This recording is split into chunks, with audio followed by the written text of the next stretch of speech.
Hey guys, welcome back to some more Battlefield today, but not so much new stuff for Battlefield 2042 or any leaks for the next Battlefield, but we need to talk about the next Battlefield because there was some, let's call it drama, coming up over the last couple of days. So I thought we're gonna talk about it, and as always, I like to hear your opinions about these topics. It's actually 3 topics, 2 smaller ones and 1 huge one. So I'm gonna start with the smaller ones. But yeah, I like to hear your opinion about this as well, as always, because I think as a community, we should talk about this kind of stuff. So first of all, there was something interesting. There was a doc up by Danny on PC in a video 2 days ago. I'm gonna link the video in the description below, of course, as usual. Give him credit because I didn't find it. So what Danny found was that on the artwork that we got, I think it was last year in autumn, with the explosions and burning in the background, and right here below the A of Battlefield, you can see this explosion in the urban environment.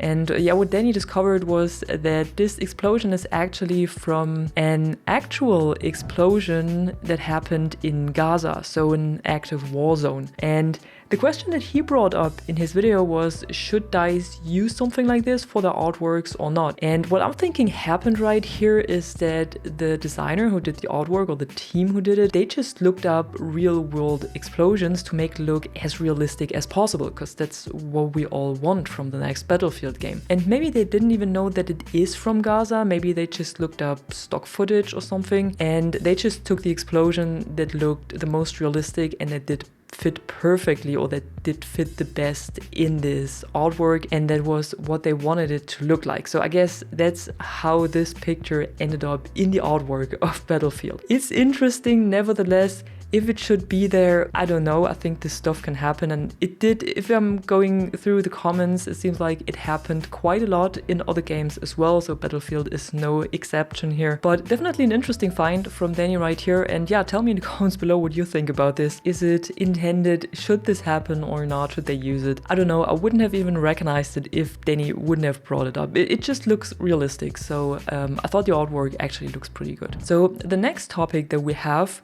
is something that Battlefield Bulletin has found, but if you're looking this up on Twitter right now, on his account, he has already deleted it. So what we have right here is a Harold Ilam, and he was a narrative designer on BioWare and was working on the last Dragon Age game, The Veilguard. And this has received between mostly positive and mixed reviews on Steam, and I know that some people who played it were really happy with it and they enjoyed the game, and others not so much, I think like it is in every game. And as part of a so-called Electronic Arts Rotational Experience program, he is working as a narrative designer on the next Battlefield game now. And as he is writing right here, he is expanding his writing and narrative design skills in assisting on the Battlefield franchise. And the reason why Battlefield Bulletin has already deleted his post is that it did cause a little bit of a backlash, and people were saying, oh my god, I did not enjoy Dragon Age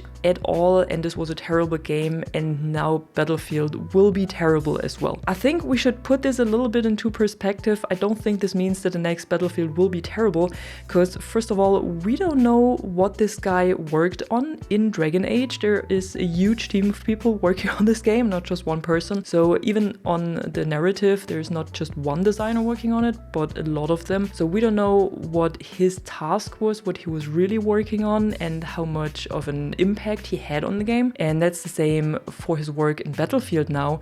We don't know what his assisting is. We don't know what he's writing, what he's working, and what kind of an impact he will have on the next Battlefield. And also, we don't know how good he is as a writer or as a narrative designer. So if you see this kind of stuff coming up more often during the next few months, don't judge these people by what they're writing on LinkedIn or by the games they have worked on before, because we don't know what kind of impact they really had on the game, what parts of the game they designed, what parts they liked. Maybe there are parts they did not like as well and they still made it into the game. We don't know, and we also don't know what kind of impact they will have on the next Battlefield. So I think we should just wait and see how the next game is and then judge it, and not just by the people that are assisting in making it. And now moving on to the last topic, which I said was the biggest topic because it's such a long post. There is a guy over on, how is it called, Blue Sky. So this is a social media, social network, just like Twitter is, probably a bit closer to Twitter before it became X. And there's a guy that is called Risible, and he says that he is a former DICE developer. This is a very, very long post that he did here,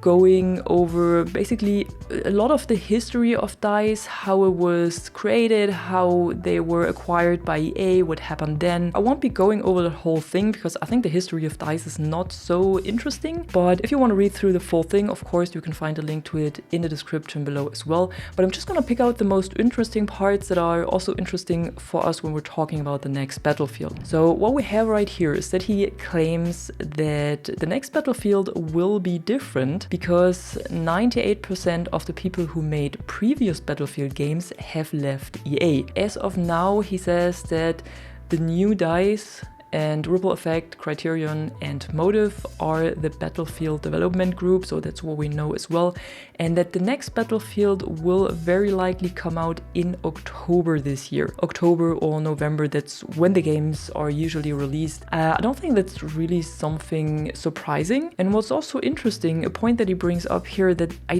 didn't see so far, was that he writes that the 4 studios are splitting up work based on content areas and not each building their own game, like the Call of Duty studios do, for example. But he also says the goal is a new Battlefield game every year. And when I read this, I don't know, that sounded a bit unbelievable because we never had a new Battlefield game every year, and even with 4 studios working on it, for me it always sounded like it will be a huge game with several parts. So we have the multiplayer, we have the single player, we have whatever mode Ripple Effect, so which was former DICE LA, is working on, which is, according to leaks, Battle Royale mode, but we don't know if that's true or not.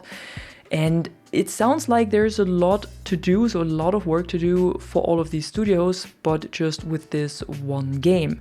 And what I'm honestly thinking is that this is not right. I don't think we will see a new Battlefield game every year. What I honestly would suspect that EA wants to do, because I'm also seeing this trend in other games. So for example, Apex, which is around for a long time now, and they're doing the same thing with the Skate series now. They're going to one game and they want to expand this through the live service over years and years to come. And they don't want to drop another game and another game and another game, but they want to get into this one game and then expand it. And what I'm honestly thinking is that they will do, because of all these studios, is that they will do the same with the Battlefield franchise. And if you can remember, we had a leak a few months ago where Tom Henderson had wrote an article that within DICE or within all of the studios, they're talking about whether they want to call the new game Battlefield or Battlefield 6.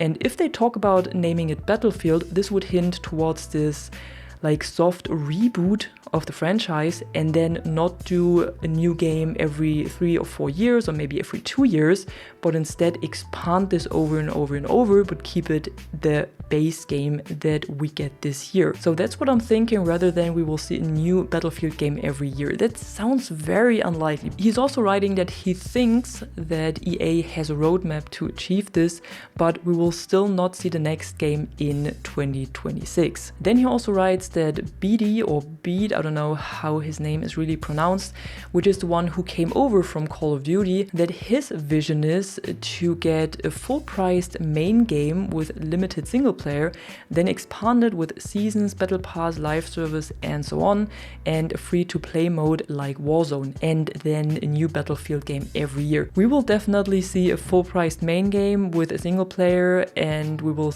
surely see seasons, battle pass, live service, and so on. And the free-to-play, I think if the leaks are correct, this sounds very likely, but we don't know if they are. It could be completely wrong. Of course, I like to talk about them, but everyone can basically come up with a leak and say, I heard this and that. He also writes that the vision includes wild and crazy monetized cosmetic content, which is the ultimate goal, and they will push that towards the player base as fast as they can without generating too much negative sentiment. Now, if you can remember when this Boris Santa skin came up and the negative backlash that it caused, and then we never saw the skin in game, I think that the Battlefield community is very, very, very sensitive to it. So I don't think they can just sneak in some wild, crazy cosmetics without any negative backlash. That won't happen. I don't think so, to be honest. Then the guy keeps on writing that he bets Battlefield Mobile is on the roadmap as well, but not this year. So we're going from I know to think to bet now. And he also says that they believe they need to repair the brand's reputation by focusing on core gameplay that people want instead of bringing Battlefield to mobile now. So this is a modern day setting that people want and Conquest 24/7. I don't think this is quite true with Conquest 24/7 because there are other modes that I know people enjoy a lot, like Frontlines, for example, or also the control mode that came in with 2042 and that I hope they will keep for the next Battlefield. And then he writes, they will also drop 2042's operators and return to soldier classes. That's something we know already because Vince Zampella already talked about it. And then he says that he knows about an experimental feature. I think this point is still interesting. He knows about an experimental feature that was an idea when he left, which is an AI commander. So basically the same thing that we had in Battlefield 4, but there was a human commander and this time maybe led by AI. Not gonna lie, I would like to see a commander mode again in a Battlefield game. Not sure I would necessarily like it to be AI. It would be interesting though. It's definitely an interesting experimental feature. And at the end he says that if you're a Battlefield fan, temper your expectations. This is a new era of the game made by a completely new group of people following a new philosophy. Whether that's good or bad depends on your personal outlook. So yeah, there were a lot of people leaving DICE and leaving the Battlefield development team in the past, but we have a lot of new people coming in from other studios. It's mainly from other studios. But I still think that the 98% is a bit of a high number. I don't think that really 98% are new, because we've also seen a lot of people return, like David Sirland, for example, who was working on, I think his last title was Battlefield 1, at least that's what I can remember him. So there is not all hope lost for this game. Still, I would always advise you to temper your expectations, because the only thing we know for sure is that almost every Battlefield game had a rocky launch.